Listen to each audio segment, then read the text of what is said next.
Vote આપે છે ને તો એના માટે નથી આપતા અમે કે તમે લોકો અમને લોકોને હેરાન કરો. અગર એ એવી રીતે બતાવતા હશે ને કે હું ભાજપનો કાર્યકર્તા છું તો ભાજપનું એક પણ વ્યક્તિ અમારા સોસાયટીની અંદર ઘૂસવું જ ના જોઈએ. બસ દબાણ તોડવા માટેની ઘટના બની હતી. જે દબાણ તોડવા માટે દબાણ શાખા માટે આવેલા હતા, દબાણ દૂર કરવા માટે આવેલા હતા. અમને એ દબાણ શાખા દૂર કરવાના કેસમાં મતલબ એ લોકો આવવાના છે એની કોઈ પણ ઇન્ફોર્મેશન અમને મળેલી નથી. એ લોકોએ અમને કંઈ પણ જાણ કરેલી નથી કે અમને લોકો તમારું દબાણ દૂર કરવા માટે આવવાના છે. અમને ખબર હોત તો અમે લોકો અમારી સેફટી માટે અમારું જે પણ કંઈ હતું એ અમે સાઈડ પર ખસેડી લેત. પણ એ પણ અમને ઇન્ફોર્મેશન કરવામાં નથી આવી. જે વ્યક્તિએ આ કેસ કરેલો છે મતલબ જે ઇન્ફોર્મેશન આપેલી છે દબાણ શાખાવાળા લોકોને, એ વ્યક્તિ પણ પોતે હાજર નહોતો. મારા ઘરમાં મારા પેરેન્ટ્સ કે કોઈ પણ હાજર નહોતું.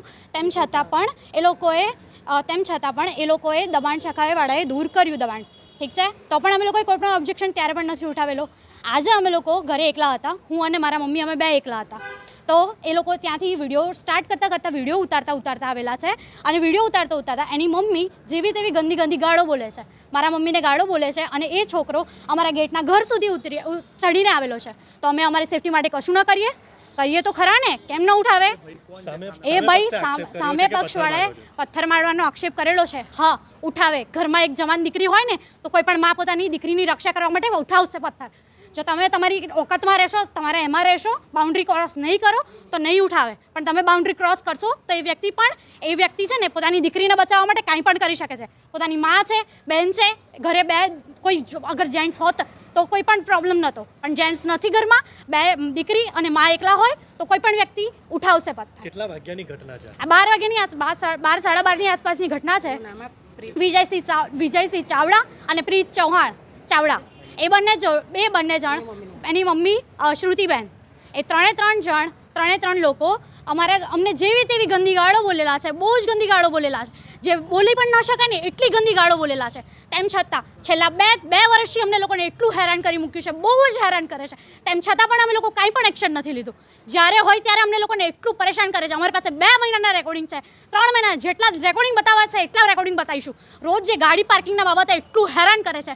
રોજ જે ગાડી પાર્ક કરે છે, એક્ટિવાઓ મૂકે છે, સાઈડ પર એક્ટિવાઓ મૂકે છે. અમારા ઘરમાં જવા માટેની જગ્યા પણ નથી રાખતા.